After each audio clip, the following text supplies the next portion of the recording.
O podcast que você ouve agora é uma produção da Central 3.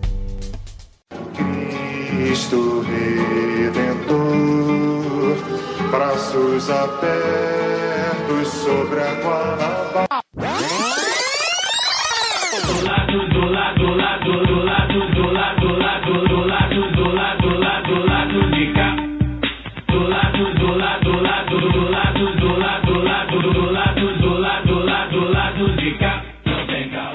Bom momento, ouvintes da Central 3. Hoje é dia 2 de junho de 2022. Bom, você tá notando aí uma diferença no tom de voz, né? Eu sou Fagner Torres. Caio tá diferente hoje. O Caio tá diferente, tá maior, está mais forte e está com a voz também mais grave, né? Eu sou Fagner Torres, diretamente aqui do Sauí Estúdio, e tá chegando aí no seu feed o Lado B do Rio, edição 236. Antes de apresentar aí os painelistas que vocês também já estão cansados de saber quem são, um recado sobre os nossos anúncios dinâmicos. Bom, a gente começou a veicular esses anúncios para ajudar principalmente a nossa querida produtora de podcasts, a Central 3. São anúncios aleatórios que variam de ouvinte para ouvinte. Nem todo mundo ouve, nem todo mundo recebe ao dar o play aqui no Lado B. Acontece que, embora a gente marque lá o veto a alguns anúncios, como bancos,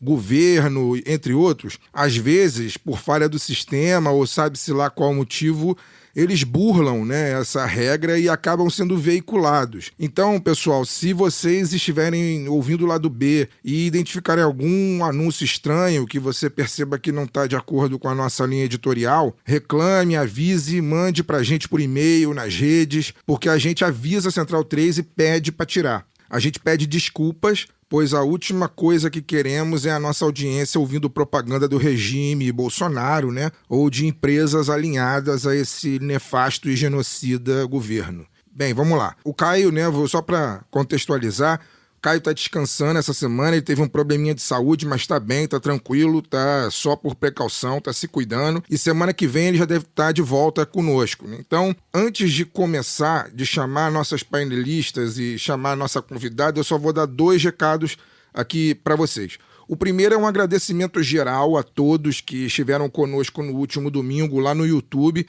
durante a live de apuração das eleições presidenciais colombianas. Nós ficamos no ar 2 horas e 45 minutos. Eu, a Giovana Zucato, né, que é a nossa colunista de América Latina aqui no Lado B Notícias, né, a Marília Clos e a Thalita São Tiago Tanchait, além de convidados que nós trouxemos direto da Colômbia, né, para poder fazer a análise, né, desse processo eleitoral conturbado e histórico que está acontecendo por lá. E nós ficamos muito felizes tanto com o nível do debate, o nível das análises, quanto com a audiência. Então eu quero convidar todos que ainda não assistiram, se quiserem saber um pouco mais da Colômbia, um pouco mais da América Latina, de uma maneira geral, que entrem lá no Lado B do Rio no YouTube, assista a live e também fique ligado porque a gente vai cobrir o segundo turno no dia 19 de junho, às 18 horas, né? O segundo turno que vai ser entre o Rodolfo Fernandes, que é uma espécie de terceira via colombiana, e o Gustavo Petro, que é o nosso candidato da esquerda,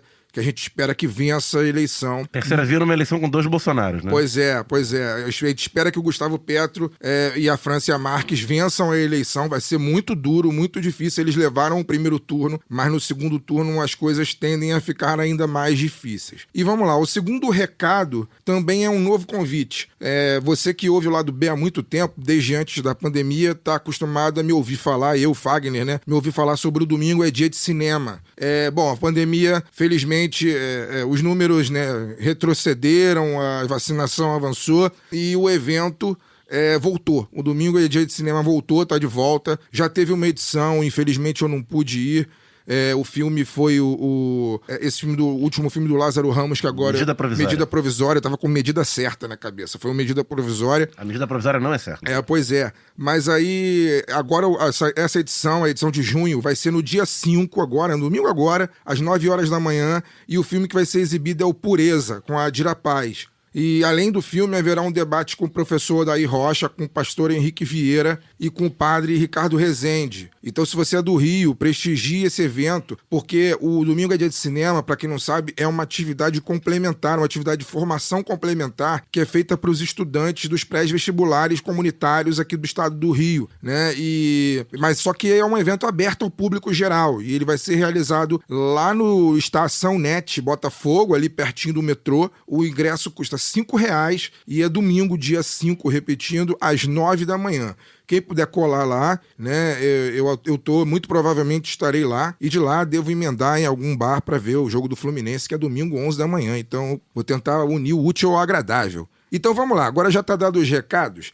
Vou fazer... Agradável no caso é o cinema, não assistir o Fluminense. No meu caso é agradável tudo, mas vamos lá. Eu vou chamar aqui as nossos painelistas e a nossa convidada para a gente debater um tema que está, obviamente, muito na pauta. E eu vou começar pela Luara. Luara Ramos, que fala de algum ponto do Brasil. Boa noite. Boa noite, Wagner. Boa noite, Daniel. Boa noite, ouvintes do lado B do Rio.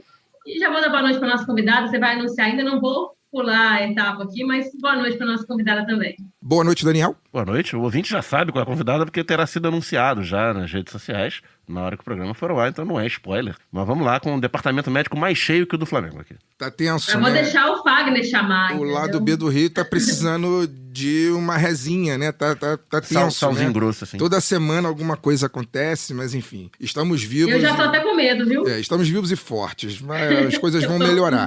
Já diria Martim da Vila, a vida vai melhorar. Bem, hoje a gente tem uma convidada que vai explicar por que o Brasil piorou e o que podemos fazer para melhorar. Ela é doutora em desenvolvimento econômico pela Unicamp, gaúcha radicada em Sampa, é colorada, uma informação muito importante, colunista do Brasil de Fato, economista-chefe do Instituto para a Reforma das Relações entre Estado e Empresa, o IREE, e militante do Levante Popular da Juventude. Juliane Furno, muito boa noite. Olá, boa noite, Fagner, Daniel e Luara. Um prazer enorme estar aqui com vocês. Quando eu recebi o convite, eu quase caí da cadeira. Fiquei pensando até que tinham pego meu telefone por engano, porque eu sou uma fã desse podcast. É uma alegria imensa poder estar desse outro lado, né? Dessa vez falando para vocês. Espero que dê conta do recado. Que bom, a gente fica feliz de saber que você é nosso ouvinte, que gosta da gente, sinal que a gente está no caminho certo, né? Isso é muito importante. E aí, Juliane, para ser bastante direto, vou começar de cara na primeira pergunta. Mais importante do que repetir que o Brasil piorou é a gente refletir e explicar o que foi feito para ele piorar. Portanto, como economista, que reflexão você faz e qual explicação você dá para a piora do Brasil, de modo que o nosso ouvinte, que é leigo em economês, mas que sente os efeitos da piora no bolso todos os dias, entenda o que se passa, o que está em jogo e de quem é a culpa. Vamos lá. Dá para datar que o Brasil começou a piorar a partir de 2015, praticamente a partir dos primeiros meses de 2015, quando justamente a ex-presidenta Dilma passou a adotar aquele receituário de política econômica conhecida como neoliberalismo, que tanto a direita colaborou para que fosse adotado sobre várias premissas, que eu chamo aqui de terrorismo fiscal, aquela ideia de que o Estado brasileiro estava quebrado, que desde 2014 o Brasil vinha passando por uma grave crise fiscal e, portanto, era necessário uma inflexão muito substancial na política econômica. Dada a correlação de forças e as opções equivocadas, na minha avaliação, o segundo governo Dilma começou tentando adotar o receituário dos seus opositores numa tentativa de colocar panos frios ali no clima bastante conturbado do terceiro turno e de toda a crise política do início de 2015. A partir dali, o Brasil começou a piorar. E eu tenho uma hipótese econômica de por que as frações da burguesia se unificaram em torno de uma agenda que levou adiante o golpe contra a presidenta Dilma e uma reversão de caráter neoliberal no Brasil.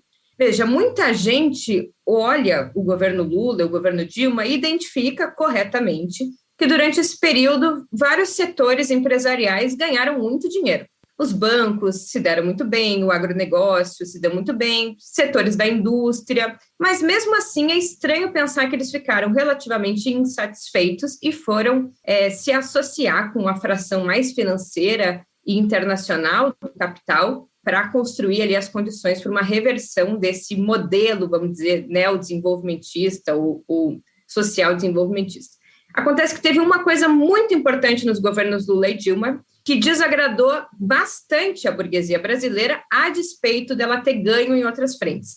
E essa coisa se chama salário. Então, a política de valorização do salário mínimo, que houve nos governos Lula e Dilma, ela teve um impacto muito expressivo, não só no aumento do salário dos trabalhadores mais pobres, mas, sobretudo, no impacto no aumento no salário médio da sociedade brasileira. Então, ela exerce uma pressão salarial para que toda a estrutura de salário se eleve. Então, os trabalhadores, de forma geral, que não ganhavam salário mínimo, mas que, como o salário mínimo aumentava, o salário deles também era, de certa forma, corrigido em função disso, estavam custando mais caro para os seus patrões. E isso adicionado a um cenário, repito, de que o desemprego estava muito baixo. Então, quando o desemprego está baixo e os salários estão crescendo, cresce entre os trabalhadores um sentimento, inclusive, de que eles têm mais poder de barganha. Tanto é que, curiosamente, o maior número de greves no Brasil, da década de 80 para cá, foi ser experienciado no ano de 2012 a 2013, justamente quando as melhores condições estavam colocadas. Porque a gente se empodera, né? As coisas estão melhor, o desemprego está baixo, dá mais disposição de lutar por melhoria nas condições salariais. E aí a burguesia brasileira, como é muito preguiçosa, muito avessa a investir em ciência e tecnologia para aumentar a produtividade do trabalho, começou a vivenciar um esmagamento da sua taxa de lucro, porque o custo unitário da força de trabalho aumentou substancialmente. Então, quando mexe no lucro deles, eles se sentem incomodados.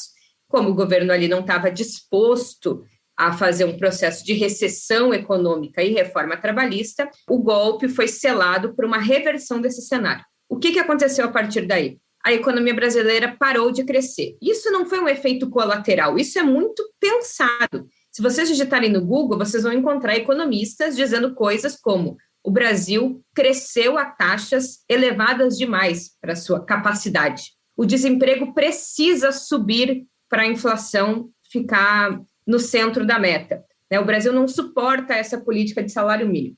Então, quando o país não cresce, ele não gera emprego. Quando não gera emprego, há mais concentração de renda, só que isso tem um efeito positivo, porque se não gera emprego e não tem crescimento, os salários tendem a cair. E quando os salários dos trabalhadores tendem a cair, a taxa de lucro dos setores empresariais tende a voltar ao seu patamar de normalidade. Fora uma economia que não cresce, portanto, não gera empregos e, portanto, mantém uma estrutura salarial de baixos salários, foram adicionadas outras reformas estruturais que corroboram para hoje a gente viver um cenário bastante dramático, que são as reformas que identificavam que o problema do baixo crescimento era o cenário de insegurança jurídica, insegurança fiscal, né? A dívida pública do Estado estava muito elevada, os gastos públicos estavam subindo muito, há muita insegurança nas relações trabalhistas, há uma mudança na estrutura demográfica em que a Previdência não se adaptou. Então, vamos concretizar as reformas neoliberais de segunda geração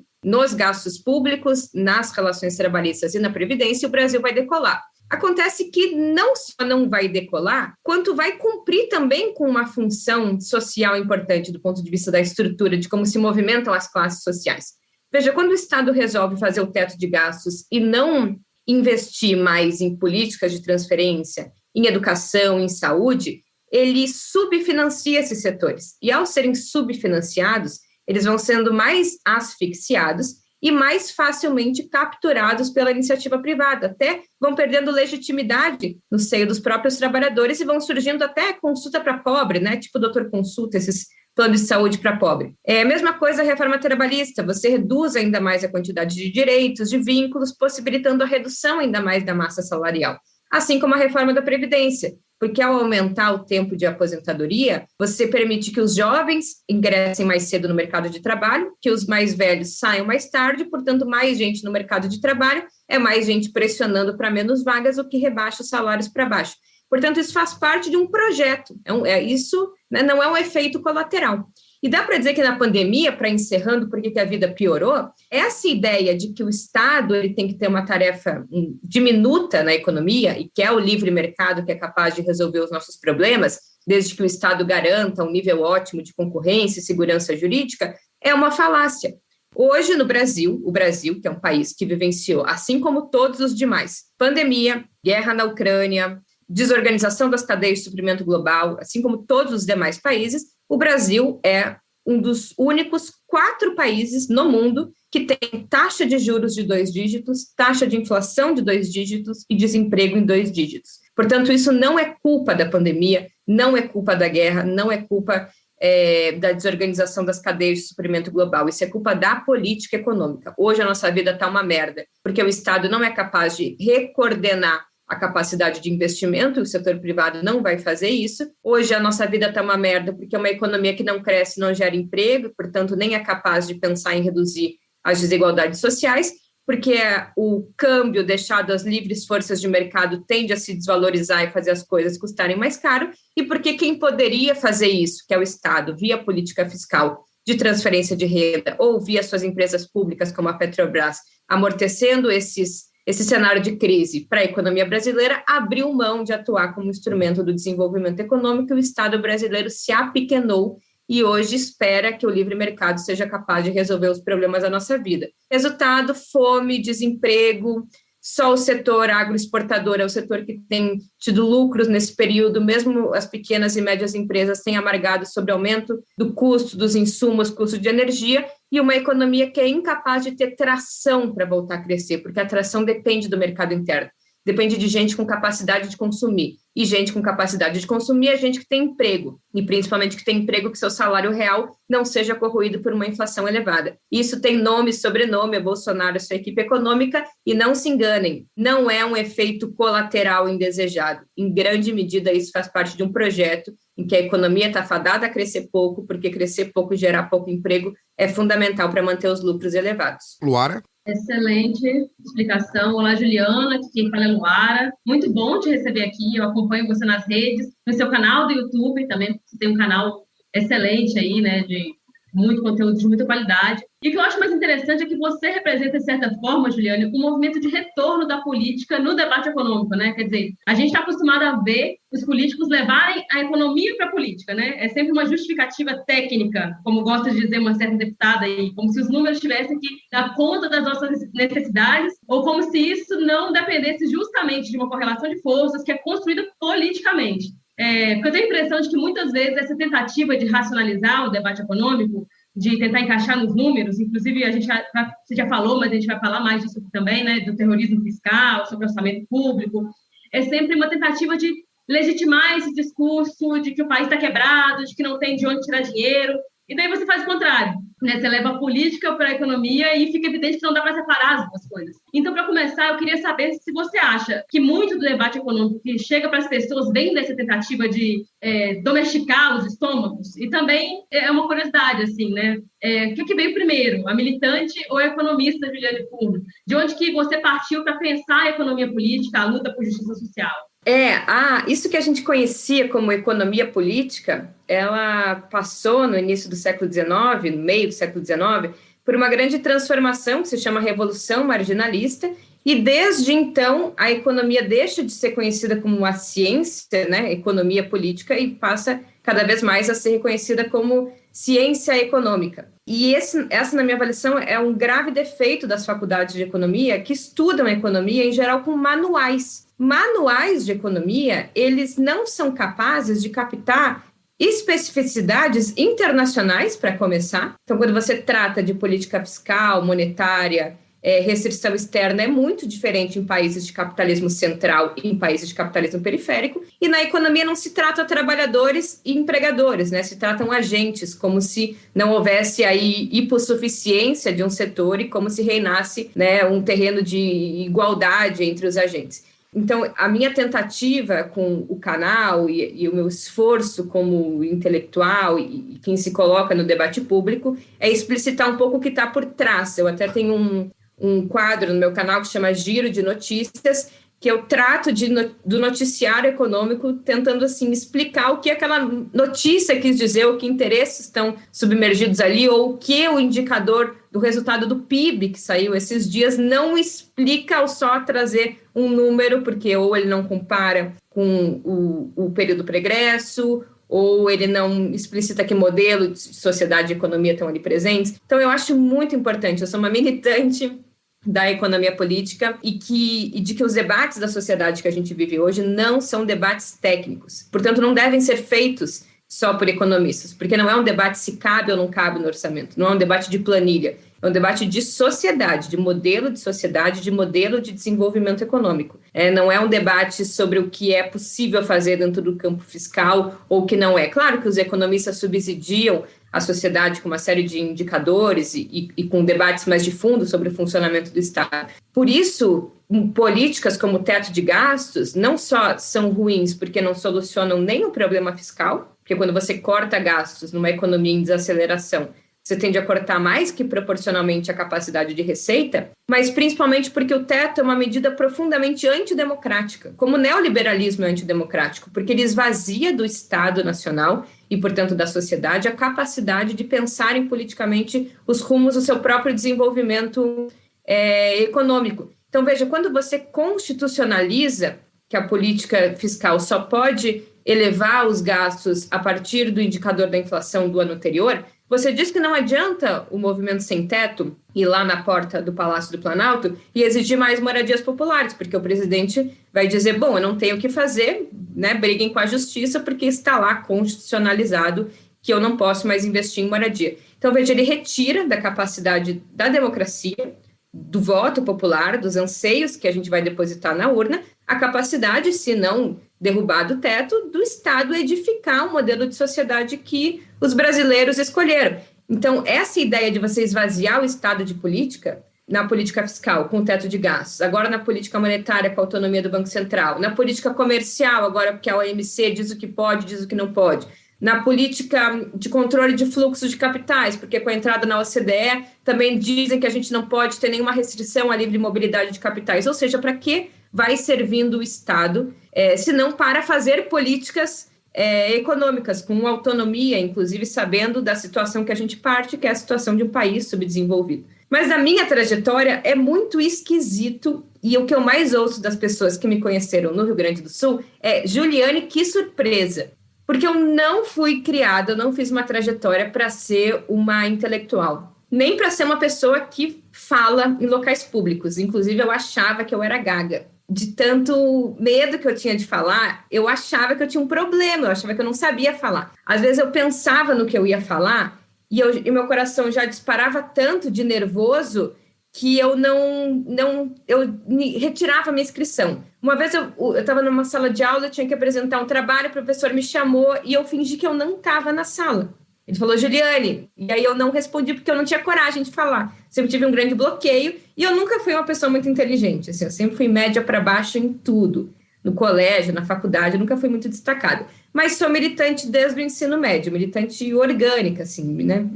Tenho uma vida na militância desde os meus 15 anos. Hoje eu tenho mais vida militante do que não militante. E foi lá em 2014 só, quando eu entrei no mestrado por um motivo super utilitário, eu precisava de uma bolsa, porque eu não arrumava emprego, pensei, vou entrar nesse mestrado. E aí eu comecei a estudar, senti gosto por estudar, e a militância começou a aproveitar esses estudos e a captar, talvez, que eu tivesse essa qualidade de falar sobre economia de forma mais acessível. Que nem é uma qualidade, eu acho que o fato de eu ter sempre sido militante foi fundamental para que eu nunca descolasse muito o pé da realidade. Então, como eu tinha que sempre prestar contas, em alguma medida, do que eu fazia, porque se eu estudava economia, então eu tinha que falar economia para os meus companheiros na militância, e se eu tinha que falar para eles, eu tinha que falar de um jeito acessível, eles nunca permitiram que eu descolasse muito o meu pé do chão e entrasse num debate de abstrações e linguajar técnico que fosse inacessível para a sociedade de forma geral. Então, eu também devo à militância hoje as coisas que eu faço, porque ela que me forjou, vocacionada para ser essa pessoa que pauta essa ideia de que economia é política e ocupa esses espaços pensando em falar com a sociedade.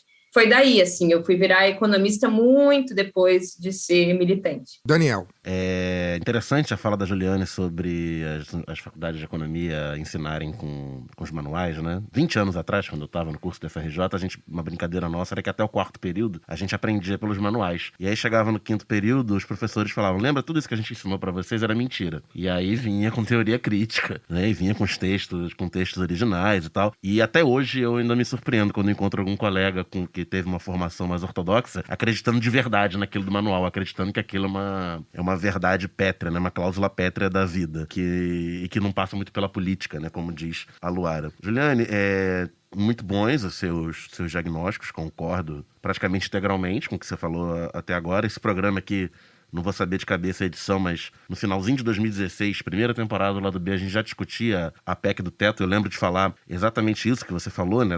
Dessa questão do você disciplinar pela lei o conflito distributivo, né?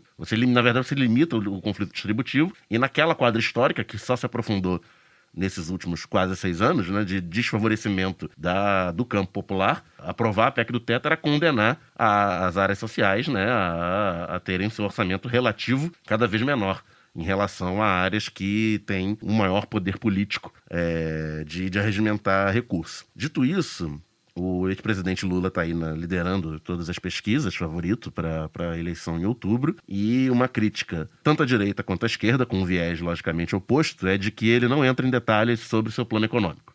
O que vai ser feito, né, para tirar a gente dessa enrascada que nos metemos. Apesar dessa crítica, né, a crítica geralmente é dita que ele não falou nada, o Lula evita falar, ele foge do assunto. Eu acho que 2 coisas fundamentais ele tem dito. Uma que vai acabar com o teto de gastos, que nós discutimos aqui, e outra que vai, entre aspas, abrasileirar os preços dos combustíveis. E na imprensa corporativa, depois do abrasileirar, sempre vem o aposto, né, sem dizer como. Tanto quanto óbvio, né? Não seguir essa política atual de paridade internacional. Queria que você comentasse sobre o que... isso aí, o pouco que o Lula fala, que eu acho que já é bastante coisa, né? Que é do fim do teto de gastos, o abrasileiramento do preço dos combustíveis, e se você tem participado de discussões que aprofundam esse debate, né? Se vai além desses 2 itens que o Lula tem efetivamente externado. Além desses, teve a questão da reforma trabalhista, né? De, primeiro, vamos revogar a reforma trabalhista ou vamos rever a reforma trabalhista, muda o verbo, mas o que se pretende mudar no que foi feito na reforma trabalhista de 2016 para cá? Muito bem. De fato, o Lula evita apresentar um plano já bem esboçado, em falar sobre possibilidades de composição de ministérios, o que eu acho que está correto nesse momento, não só pelo conjunto das especulações, mas porque, diferente de outros candidatos, né, que tiram meio do sovaco, assim, uma coisa muito pronta, o Lula está disputando com uma coalizão política mais ampla, né? Foi uma opção, podemos discordar ou não, né, uma opção de uma frente de centro-esquerda, nesse intento, né, nesse compromisso principal de barrar o Bolsonaro. Com elementos da centro-direita, vamos ser claros, né? Temos elementos da centro-direita nesse frentão, e é isso mesmo. Tem elementos de centro-direita, tem elementos de centro, tem elementos de centro-esquerda, tem elementos de esquerda. É isso, é uma grande frentão. Frente ampla,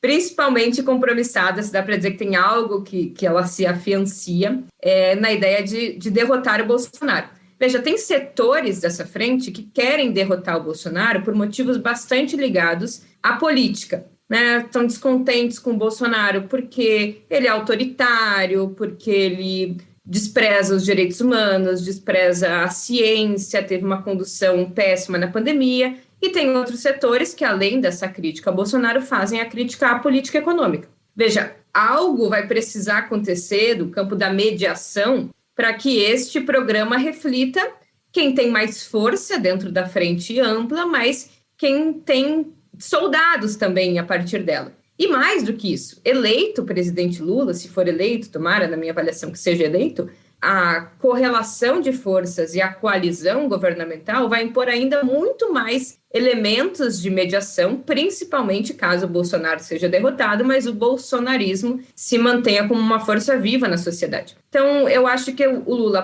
pauta os elementos que, na minha avaliação, são fundamentais nesse momento, que é, em primeiro lugar, o teto de gastos, que inviabiliza qualquer outra edificação de política pública, a reforma trabalhista, principalmente as formas mais flexíveis de trabalho, que não garantem nem a remuneração do salário mínimo mensal, e a política de preços da Petrobras, além de sinalizar discordâncias com a privatização da Eletrobras, inclusive apontando ali um elemento de possível tensionamento no campo jurídico, enfim. A equipe econômica que está pensando o programa é uma equipe extremamente qualificada, dividida em vários subsetores, que estão pensando desde ciência e tecnologia, ao tema da energia, ao tema da geração de trabalho e renda, ao tema da política fiscal. Obviamente, o que vai sair dali, que na minha avaliação está sendo um trabalho muito bom e muito bem elaborado, vai precisar ser dialogado com os russos. Então, eu sou marxista, eu sou muito defensora da análise profundamente dialética do Marx, que os seres humanos atuam e fazem história não nas condições que eles escolhem, mas nas condições concretas. Portanto, não é um problema, uma disposição apenas da vontade, mas de condições objetivas dadas, né? Senão não seria movimento, senão seria uma análise bastante mecânica, né? Se você avalia o que aconteceu, o que pode acontecer, apenas circunscrito à vontade dos seus governantes, como se não houvesse aí um cenário, inclusive, de muito acentuada luta de classes, né? Ainda que possa não ser na forma como a gente imagina quando também lê os nossos textos base. Então, o que eu diria é isso. Eu acho que o principal é o compromisso com uma nova regra fiscal. Tem quem ache que não tem que ter regra fiscal, provavelmente a mediação possível vai ser uma regra fiscal, mas com indicadores não só de teto, mas inclusive de meta de gasto, e que o teto de gastos ele não seja uma medida corrigível pela inflação, que é talvez um dos indicadores mais débeis, mas pelo comportamento da receita, pelo comportamento do PIB, pelo crescimento da população. Portanto, saúde e seguridade precisam ter um nível de investimento que seja vinculado à quantidade de pessoas que nascem, à quantidade de pessoas que envelhecem. Assim como outros indicadores não podem estar ligados ao efeito inflacionário, que nada diz respeito às demandas que a sociedade vão ter sobre esse período. Agora, o que eu posso dizer é que a luta vai ser muito dura. E finalizo com o tema justamente do preço dos combustíveis. Veja, toda a opção de política de preços, ela é uma opção política. Não existe o preço normal, que é o preço de mercado do petróleo e dos derivados, e o preço que é o preço de intervenção, né? Até porque, se fosse assim, quase todos os países do mundo adotariam o PPI, por exemplo, e o problema teria sido o Brasil, que durante o governo Lula e Dilma adotou uma política de contenção do preço dos combustíveis. Cada país adota a sua política de preços, e quase nenhuma é igual à outra, porque leva em consideração várias variáveis. Inclusive, alguns países no Oriente Médio têm mais impostos sobre os combustíveis do que a gente, porque esses impostos financiam, inclusive, grandes estruturas estatais. Então, é uma opção política, é uma opção do governo Bolsonaro. Inclusive, o problema principal nem é que a política de preços ela é de preço internacional, mas é a política de paridade do preço de importação. É porque a Petrobras ela se comporta como se ela fosse uma empresa importadora líquida de petróleo. Então, ela usa custo de internalização, frete, navios, né? Esses custos são adicionados para todos os barris, né, todos o litro de combustível que chega na bomba, não só para aquilo que efetivamente é importado. Anteriormente, então, poderia ser uma política. O Conselho de Administração se reúne e pensa, vamos utilizar essa política de preços internacionais e de importação, porque dá mais previsibilidade para o mercado e abre mais a concorrência, ou não, vamos utilizar uma política que tem também o preço internacional como um horizonte, mas o principal são os custos internos. Agora não é mais assim. Agora o Bolsonaro nos colocou numa camisa de força. Agora sim ele estreitou nossas margens de manobra. Porque atualmente, depois de 2016, com a política de paridade do preço de importação, surgiram empresas que não existiam no mercado doméstico, que são importadoras de petróleo. Anteriormente, o que era demandado no mercado nacional e não era suprido pela Petrobras, era a Petrobras que importava.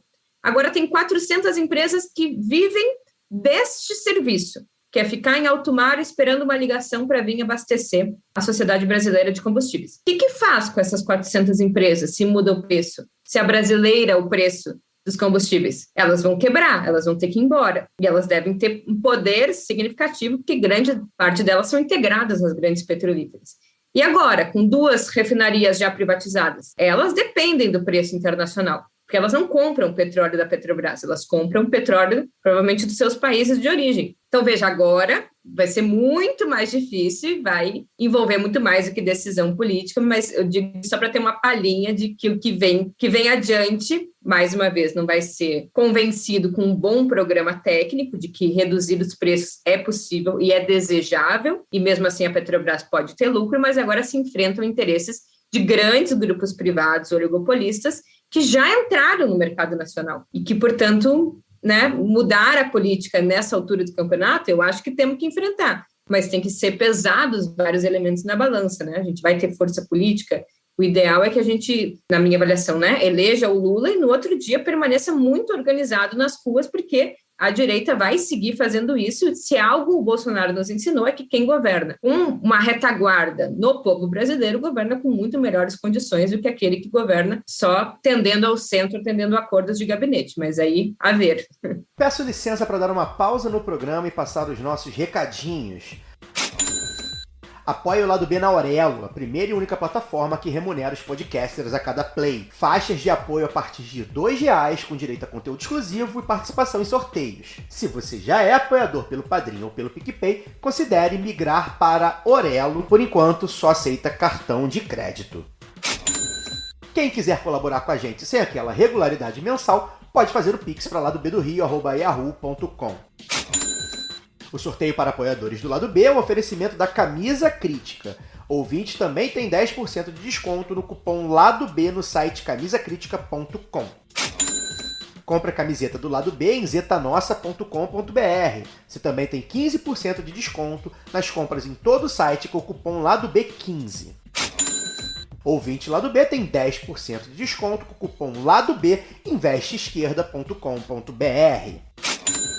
Aprenda inglês, espanhol e francês na WeCreate, a escola de idiomas parceira do Lado B. Acesse www.wecreateidiomas.com.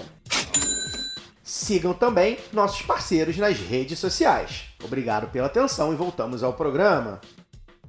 Bom, Juliana, então, a última resposta ao Daniel, ela ficou matutando aqui na minha cabeça, junto com, na verdade, todas as outras respostas anteriores, porque a gente está discutindo aí, e eu acho que você, no caso, vai responder essa minha pergunta muito mais com a militante, né, com a militante organizada, Juliane, mais até do que a própria intelectual, a economista. Mas vamos lá.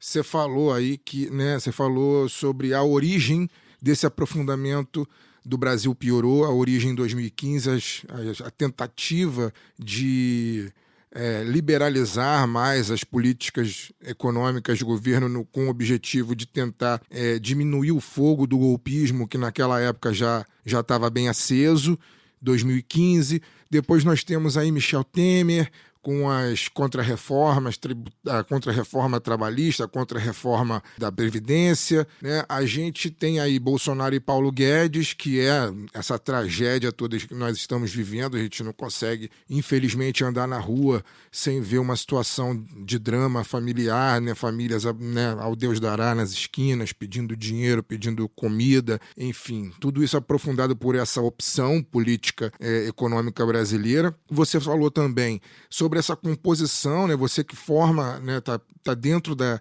equipe que está pensando, né, o programa econômico, nós esperamos também do próximo governo Lula 3, mas ao mesmo tempo a gente tem uma composição aí de como também já foi dito, de centro-direita, de centro-esquerda e de esquerda, e que na hora de ganhando a eleição vai precisar conversar com todo mundo e convencer todo mundo. O Brasil, se a gente fosse, né, Portugal com a sua geringonça, eu diria que a gente tem uma gambiarra aí na tentativa de governar a partir de 2022 2023 num estado destruído. Estava pensando justamente nisso, assim, como que faz, né? Porque se mesmo o próprio Lula diz, né? Mesmo os bancos batendo recorde de lucratividade durante os governos do PT, a burguesia nacional ganhando, né, muita grana, as burguesias nacionais ganhando muita grana durante os governos do PT, eles não pensaram duas vezes na hora de golpear o país e a classe trabalhadora. Como que se faz, né, sabendo que a gente lida com burguesia desse nível, né, e que, sendo bastante direto, né, infelizmente, a revolução ainda está distante, né, para poder lidar com essas burguesias. Como que a gente faz num cenário de terra arrasada com as burguesias que a gente tem, tendo que compor com quem nós estamos compondo para poder devolver qualidade mínima de vida, né, de cumprimento de direitos humanos num país destruído como o Brasil, a partir de 2023. E só complementando o Fagner, né? Se tudo der certo no dia 1º de janeiro de 2023 o Lula estiver vestindo a faixa presidencial, essa burguesia a qual ele se referiu vai continuar controlando a mídia, o judiciário, a maior parte do Congresso e o empresariado, né? E a esquerda, se tanto, vai ter alguma mobilização nas ruas. Essa é efetivamente a grande questão nacional, né? Veja, o Bolsonaro, ele faz, né, uma série de afrontas, inclusive ao próprio mercado, né? Quem desagradou a FEBRABAN, né, a Federação dos Bancos, incrivelmente foi o próprio Paulo Guedes. E o mercado e a direita são muito mais complacentes com o Bolsonaro do que são com governos de esquerda, que têm a sombra de golpes muito mais no seu cangote do que outros governos. Então, esse elemento precisa comparecer muito como estratégia política. Eu acho que vai ser necessário um tipo de governança e de enfrentamento diferente do que foi no passado, talvez como já uma experiência empírica que ajuda a suplantar essa ideia de que é possível negociar com estes setores, né, de que é possível forjar ou desenvolver uma burguesia, uma elite que tenha compromisso com o desenvolvimento nacional. Acho que fica demonstrado o profundo caráter antinacional, antipopular e antidemocrático das elites brasileiras e que não vão pensar duas vezes antes de se bandearem para o lado do golpismo e do imperialismo em situações em que há um esmagamento da sua taxa de lucro, mas no curto prazo vai ser necessário vários mecanismos de mediação, né? Me parece que um deles passa pelo crescimento econômico, né? Períodos em que a economia cresce, é possível acomodar um pouco mais os interesses do que em período de crise, que o cobertor fica mais curto, mas por outras reformas, principalmente de caráter estrutural, que tendem a dirimir, inclusive, o poder desses grandes grupos de fazer pressão política. Então, a reforma política, né, como uma reforma importante para que o próprio Congresso Nacional seja mais representativo da correlação de forças que, de fato, vigora na sociedade brasileira e que dirima o poder dos grandes acordos e dos grandes conchavos dentro do Congresso, né, uma forma, inclusive, de blindar tipos de judicialização da política que foram muito utilizados contra os governos petistas, a reforma, algum tipo de controle e regulamentação sobre os meios de comunicação, talvez com mais ênfase na disputa das ideias via canais estatais e canais onde se veicule e se debata um outro conjunto de ideias, reformas como, por exemplo, reformas que tenham alto poder de mobilização e, portanto, de retorno para a sociedade, e o que se espera que seja a retomada de vínculos fundamentais com os trabalhadores também, né? Base de sustentação de propostas de caráter golpista. Então, a reforma agrária, que é uma reforma importante no Brasil,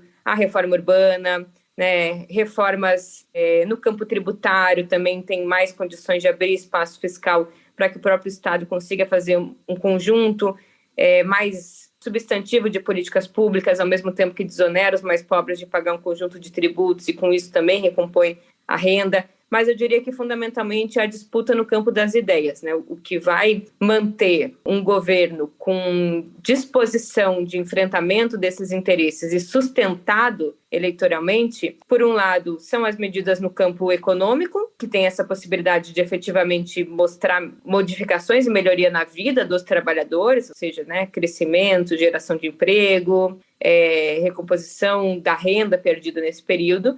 Mas, talvez mais importante que isso, é a disputa da opinião pública. O que os nossos vizinhos latino-americanos, em geral, nos demonstram com um pouco mais de exatidão, a força que é governar apostando na mobilização social. Tem um exemplo muito pequeno, mas que eu acho que é bastante sintomático, que foi o exemplo do Bolsa Família. A proposta original do Bolsa Família, que teve lá numa organização chamada Talher, tinha a ver com o debate do Fome Zero, era uma proposta que os recursos do Bolsa Família eles fossem geridos pelas próprias comunidades. E essa proposta acabou sendo substituída por essa ideia, né, dos recursos via Caixa e com uma coordenação de caráter mais municipal. Então, é necessário pensar em formas, inclusive com criação de agentes populares de saúde, de educação, bolsas para estudantes que fortaleçam a qualificação profissional, mas que demandem como horas complementares de trabalho também a inserção em atividades comunitárias, de formação política. Eu acho que o desenho das políticas públicas vai ter que ser repensado para que as próprias políticas públicas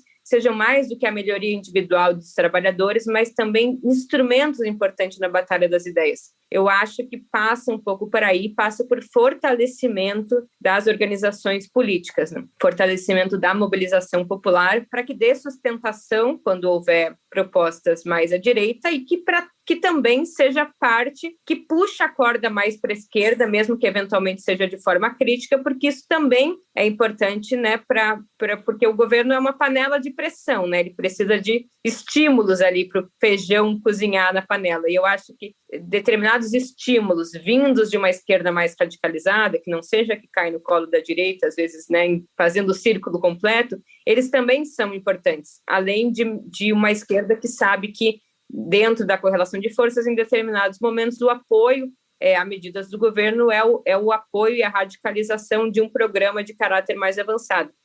Mas, veja, para finalizar, eu diria medidas no campo econômico para o crescimento e melhoria da vida individual e, paralelamente a isso, apostar na disputa da opinião pública, ir para a imprensa, ir para comunicados, fazer desenhos de políticas públicas que foquem na mobilização social, canais públicos, disputa na internet, fazer em grande medida o que o Bolsonaro faz, que é o que mantém um grupo mobilizado, né, militante, que tem dedicação, e que não aconteça o que aconteceu em alguma medida no golpe, mas principalmente na prisão do ex-presidente Dilma, que é ter já pego uma sociedade em grande medida capturada, obviamente por um sentimento construído, né, na mídia, nos setores conservadores, mas capturados por uma ideia de imoralidade da esquerda, de que a esquerda é o novo tradicional e que é tudo muito igual. Então, acho que é importante apostar nessas formas de resistência que partem na mobilização política. Na verdade, você já até respondeu um pouco o que eu ia perguntar, Juliane, que eu ia manter aqui na política, também na sua atuação nas redes, né? Você recentemente foi alvo de ataques, até de denúncias de que seria um agente do imperialismo. Eu não sei nem se você quer falar sobre isso, e a minha pergunta nem era também sobre isso, mas você pode ficar à vontade para falar. O que eu quero, na verdade, é tentar entender um pouco os limites desse antipetismo, né? Porque muitas vezes a gente vê principalmente duas coisas. Gente que acha que pode partir só de críticas, ocupar um lugar do PT ou até do Lula, né, no debate público e na esquerda, e uma militância também, que eu não sei se nem se pode chamar assim, que muitas vezes tenta blindar esse debate. Então, a minha pergunta para você, e acho que você já respondeu um pouco, mas queria ouvir mais disso, porque você é militante, é produtora de conteúdo também, está fazendo essa disputa nas redes, como é que você enxerga esses limites, né? E como é que a gente mantém esse debate crítico à esquerda? Porque eu tenho uma leve suspeita, assim, de que a gente vai precisar bastante disso, inclusive no possível governo Lula e no provável governo Lula.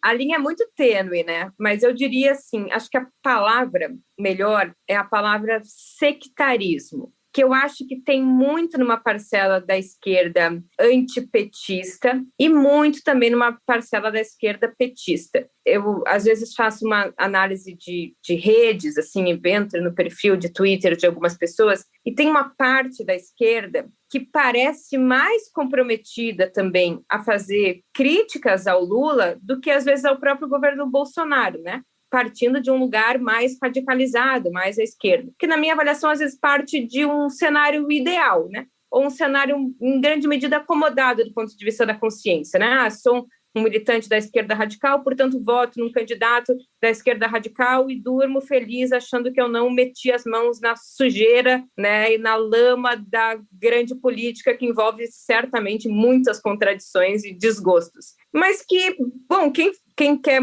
né, interferir nos rumos da nação, em geral, não dorme com a cabeça tranquila e enfrenta uma série de situações desagradáveis mas porque sabe que nesse momento histórico, como não somos nós que elegemos as condições ideais da luta política, neste momento a luta de política, a luta de classe, na minha avaliação, passa pela disputa entre a direita e quem a direita elegeu como inimigo, que não é os setores mais à esquerda no papel, mas é efetivamente o Lula. Esse grupo é bastante sectário quando ele tenta dar uma de fiscal das coisas, sabe? Fiscal de marxismo, fiscal de comunismo, é meio assim, você não pode ser comunista e votar no Lula, você não pode ser marxista e votar no Lula, é meio chato, assim, e é meio uma tentativa de suplantar o que o PT e o Lula até hoje representam, na negação de todo o seu histórico, às vezes na negação até do momento que a gente vive, como se apresentar uma alternativa muito radicalizada, só que desbastada dos elementos que levaram, inclusive, o Lula a ser uma grande liderança, que é um profundo movimento de massa. Então, às vezes, eu acho que tem uma galera que fala sozinho e gosta muito de tumultuar nas redes, né, num suposto fiscal de teoria e fiscal de comportamento. Agora, tem também um outro grupo que é também sectário dentro do petismo, que por um lado eu entendo, o PT sofreu muito, foi muito atacado durante muito tempo. Essa parcela da militância esteve muito acuada, né? Era muito difícil ser petista, era muito difícil fazer campanha para o PT, e nesse momento que abriu-se melhores condições, né, acham que precisam blindar o PT de todas as coisas, principalmente porque é em período eleitoral. E veja, eu neste momento também tenho feito esse movimento de ser muito mais comedida nas críticas, porque acho que estamos num momento de batalha campal, né? Nós vamos precisar engolir várias coisas e depois pensar a maneira que a gente acumula mais força para tentar imprimir um programa mais radicalizado. Mas tem coisas muito pontuais, por exemplo, teve uma vez que eu elogiei um portal de TV porque chamou a Rita Von Hutt para falar lá, chamou inclusive para questionar ela, mas chamou para ser ouvida e teve um decoro respeitoso com ela. Discordamos da sua opinião, né, mas respeitamos a sua pessoa. E aí eu fui também trucidada, porque tem um grupo que acha que aí claro, é um terreno fértil para teorias da conspiração, tipo, você é agente do imperialismo, financiado pela CIA, e todos os youtubers de esquerda são antipetistas e são financiados pelo imperialismo para desestruturar o PT no Brasil. É meio chato essas coisas, porque no fim das contas é tão sectário quanto, porque pensa um trabalhador, provavelmente é possível que vote no Bolsonaro também. Você não dialoga com uma pessoa que tem uma opinião contrária, às vezes até radicalmente contrária à sua, com mais sectarismo. Então você é fascista, você é quinta coluna, você é qualquer coisa. Né? A gente tem que abrir condições de mediação. E acho que essa é a nossa tarefa histórica. Então eu diria que esses dois extremos, profundamente em si mesmado, né? Vivem ao redor de si mesmos, são profundamente sectários e avesso a qualquer possibilidade de oxigenação, inclusive, do debate, que envolve essa relação dialética entre o apoio e a crítica e a avaliação de que algumas críticas são também importantes como sustentação do próprio apoio, podem cair num pragmatismo muito precoce também. E eu vejo assim, uma galera muito jovem que está mais pragmática e mais convencida dos limites até mesmo do que o Lula, sabe? Se a gente está muito convencido do que é possível e muito circunscrito a esse lugar, a gente não esgarça a fronteira. Então, eu acho que precisa de um pouco de radicalismo para que também a gente almeje a possibilidade de modificações de caráter mais estrutural. Então, que já quem está muito acomodado nesse período, acho que não cabe absolutamente nenhuma crítica ou nenhuma ressalva, me parece que contribui até menos para a sustentação do próprio Lula e do PT do que aqueles que identificam que é importante o apoio paralelamente, né, a formas de pressão interna, inclusive, para que esse conjunto de forças, essa correlação caminhe também para o cumprimento de um papel mais radicalizado.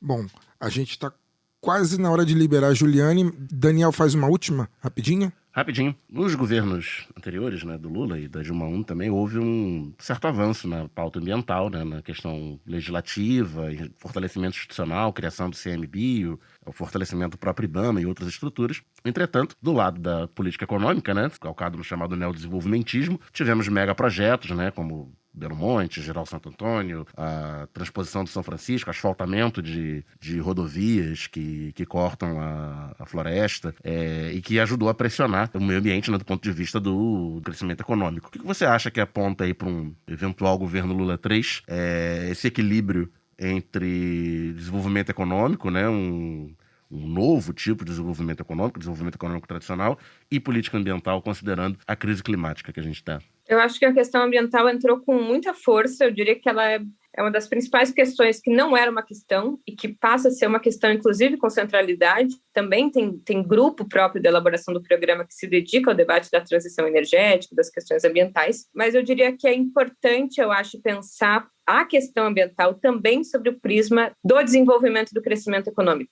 Às vezes, me parece que a gente tem uma ideia de que a indústria, né, de que a retomada da industrialização seria algo contraditório com a questão ambiental. E eu acho que, pelo contrário, né, senão a gente seria levado, por exemplo, a um possível raciocínio de quanto mais o país vem vivenciando o processo de industrialização, melhores, então, seriam as condições, né, de retomada, de uma possibilidade, né, de retomada da pauta ambiental.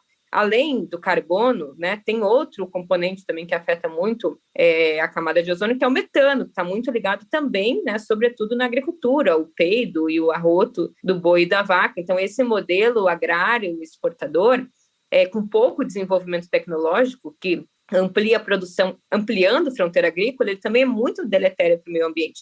Isso se resolve, em grande medida, com indústria, né? Mas não com indústria, com aquilo que a gente lembra, assim, uma chaminé, né, saindo fumaça, não com essa indústria. A indústria 1.0, né? Aquela indústria da Revolução Industrial. Mas como uma indústria que, por exemplo, desenvolve mais capacidade científica e tecnológica para que a produção agrícola possa ser a mesma, ocupando um espaço menor, né, com mais produtividade e menos extensão territorial. Ou, por exemplo, hoje o nosso problema ambiental, em grande medida, está ligado a queimadas, né, uma coisa fácil de resolver, até primária. A gente, diferente da Europa, não depende, né? A nossa energia não é a carvão e nem, principalmente, ela é hidroelétrica, né? Nesse caso, é uma energia limpa. Então, os nossos problemas são mais fáceis de solucionar do que são os problemas do centro. Agora, eu acho que a pauta ambiental ela precisa estar muito ligada também com a pauta econômica e dos direitos humanos. Veja, é um caminho muito tênue também. Mas, por exemplo, a gente tem um grave problema de saneamento, que é uma restrição ao direito humano e que tem um profundo impacto ambiental, que é a poluição das águas. A correção desse processo vai exigir também indústria de cimento. Então, né, eu acho assim que não é o debate do decrescimento, não é o debate do antidesenvolvimento, não é o debate da anti-indústria. É um debate em que a agenda ambiental ela tem uma centralidade, inclusive transversal, e se acopla a essas dívidas que, de certa forma, a gente tem, que a industrialização brasileira teve com a sociedade, que é o saneamento, que são mais escolas, que são mais hospitais, que é uma infraestrutura de mobilidade urbana melhor adequada para que a gente possa diminuir a frota de automóveis, investir em transporte coletivo. Isso exige indústria pensando naquilo que expande a fronteira do progresso técnico, que inclusive é capaz de pensar tecnologias que poupem recursos naturais e que operem na fronteira da transição energética. Vou só dar um exemplo. A Petrobras, nesse período, se comportava como uma empresa que estava migrando para se tornar uma empresa de energia e não mais uma empresa de petróleo. Tinha uma ramificação nos biocombustíveis e tinha muita em energia solar, né, e energia eólica também. Foi destruído pelo governo Bolsonaro. Então, mesmo a transição energética, que é o processo de transição, vai exigir o fortalecimento de uma empresa que nesse momento ainda é de petróleo, mas é quem tem as condições de liderar um processo, inclusive, que coloque o Brasil na vanguarda da transição para uma fonte, né, de energia que não seja um motor a combustão. Então, exige que a pauta ambiental seja a centralidade, mas que ela não seja uma pauta descolada das demais. Então, que não haja esse tipo de atrito, por exemplo, né, entre os grupos ambientais e outras pautas que vão precisar, por exemplo, lançar mão de, como eu falei, cimento, né, e outro. Nós vamos precisar pensar a transição entre a preservação do meio ambiente e a concretização de outras pautas que estão ligadas também ao ambiente, estão ligadas à preservação das águas, que estão ligadas à concretização dos direitos humanos e que estão ligadas também à dinâmica do crescimento, porque a gente pode e deve pautar a dinâmica do crescimento ligado a essas missões sociais, que em grande medida são esses setores que têm responsabilidade, né, no que tange ao retorno para a sociedade, que vão exigir investimento, né, e, portanto, infraestrutura, mas uma infraestrutura com outras características socialmente e ambientalmente justas e que deem um retorno para a sociedade. Eu acho que a capacidade de pensar um projeto coordenado e planejado que envolve a articulação dessas três dimensões é o fundamental para que essa não seja uma questão isolada e demagógica, mas que ela entre de fato para o centro da pauta. Só comentando rapidinho, Juliana, acho que uma coisa mais importante que você falou aí é de dar centralidade na questão ambiental e também transversalidade nas demais políticas, porque a gente pegava ali por volta de 2010, 2012, Plano Nacional de Transportes. Aí vinha bonitinho, dá prioridade aos meios não motorizados, depois aos meios públicos. E o que o Ministério da Fazenda fazia? Dava isenção de IPI para o automóvel. E aí você desarticulava toda aquela política. Então, você tem que pegar essa pauta ambiental e construir as demais políticas em volta dela. E não ela ser um penduricalho. É isso, Juliane, muitíssimo obrigado. A gente sabe da sua correria, você tem outra atividade agora após essa entrevista, vamos te liberar. Mas antes de te liberar, só quero pedir seu recado final, enfim, suas redes, você divulgar o seu trabalho para que mais pessoas conheçam, os ouvintes desavisados do Lado B, que por acaso não te conheçam, que passem a conhecer, seguir seus canais, te seguir nas redes sociais. Fique à vontade para o seu recado final. Obrigada, gente. Muito obrigada pelo convite. Adorei bater esse papo com vocês. E quem quiser, as minhas redes é Juliane Furno, em todas as de velho, né? Porque TikTok, essas coisas, a minha idade não permite mais ter. E o meu canal no YouTube é Ju Furno. E aí, sigam lá, deixem recadinhos carinhosos, elogiosos, principalmente, que a gente vive essa vida dura e esses são os retornos que nos fazem continuar. Maravilha. Obrigado, boa noite. Vai lá, a gente te libera e vamos dar o nosso recado final aqui. Juliane, valeu, tá? Valeu, obrigado. Gente. Valeu, Juliane. Beijo. Valeu. Luara Ramos, boa entrevista, né? Seu recado final. Excelente, Fagner. Boa noite, Daniel. Juliane, a gente, né, que já conhecia, assim, não é exatamente surpreende, mas é sempre muito bom ouvir, porque é um debate de alto nível. Eu acho que ela trouxe muitos elementos interessantes, principalmente aí sobre a pergunta do Daniel, né? E onde eu quero estender aí meu boa noite, porque a gente está acabamos não entrando tanto na questão das privatizações, da questão orçamentária, porque aqui a gente tem falado bastante, então, para aproveitar melhor da Juliana, nós falamos de outros pontos, mas que se interligam. E, recentemente, né, nessa última semana, o Ministério de Minas e Energia começou a pautar aí a inclusão da Petrobras no plano de privatização, né, de parcerias privadas e tal, aquilo que é privatização, né, gente? Não tem, eles tentam o eufemismo, mas é exatamente isso. E aí falar, né, que os petroleiros eles estão em luta, estão mobilizados, e que a gente precisa dar importância a essa luta pelo patrimônio público das empresas que são estratégicas, né? Até para a gente dizer o que a gente não quer de sociedade, o que a gente não quer de exploração, de extrativismo e tal, porque uma coisa desse debate que é feito de forma muito cínica pelos liberais, e o Paulo Guedes gosta de falar isso, é que não, a gente tem que olhar para frente, economia verde, capitalismo verde, né? Economia verde. E aí a solução dos caras é desfazer das maiores empresas brasileiras, sabe? Como a Petrobras, o tamanho da Petrobras. E é um negócio que a gente fica maluco quando vê, precisa realmente faltar isso à esquerda e não ficar naquele debate que muitas vezes é utópico de mas nós realmente não queremos a utilização de combustíveis fósseis. A gente tem aqui no Lado B Notícias um Lado B especial sobre transição energética, que é exatamente sobre isso. Então, quero aproveitar nesse meu recado final para convidar quem ainda não ouviu a ouvir, quem já ouviu, ouve de novo e repassa, porque é um debate urgente e não é para ficar só no debate, gente. É mobilização. A partir de agora, é rua, é conversar com as pessoas, é falar diretamente. E o petróleo é nosso, o Brasil é nosso, os Correios são nossos. A economia também tem que ser para nossa gente, né? Tem que servir ao nosso povo. É isso. Daniel? É isso, né, gente? Foi uma pequena aula aqui, compacta, da Juliane. Que a Laura falou muito importante, né? A economia voltar a ser política. A matéria se chamava Economia Política, né? E até o início do século XX, como bem precisou a Juliane. Depois ela tentou se travestir de ciência, né? De ciência exata, com fórmulas. Dá uma ideia de que aquilo é o natural, né? Não há escapatória. Fora daquilo que é propagado pelo liberalismo e pelo neoliberalismo.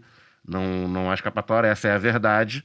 E qualquer coisa fora disso é você tentar distorcer a realidade, que vai gerar efeitos nefastos no futuro. A gente liga a televisão aí e lê os jornais, e o diagnóstico da crise que a gente está enfiado há 6 anos não é porque as políticas que estão sendo aplicadas desde então não funcionam, ou são feitas para não funcionar, como disse a Juliane. É dito que, entre aspas, o PT quebrou o Brasil, o Lula quebrou o Brasil, porque fez um pouquinho diferente.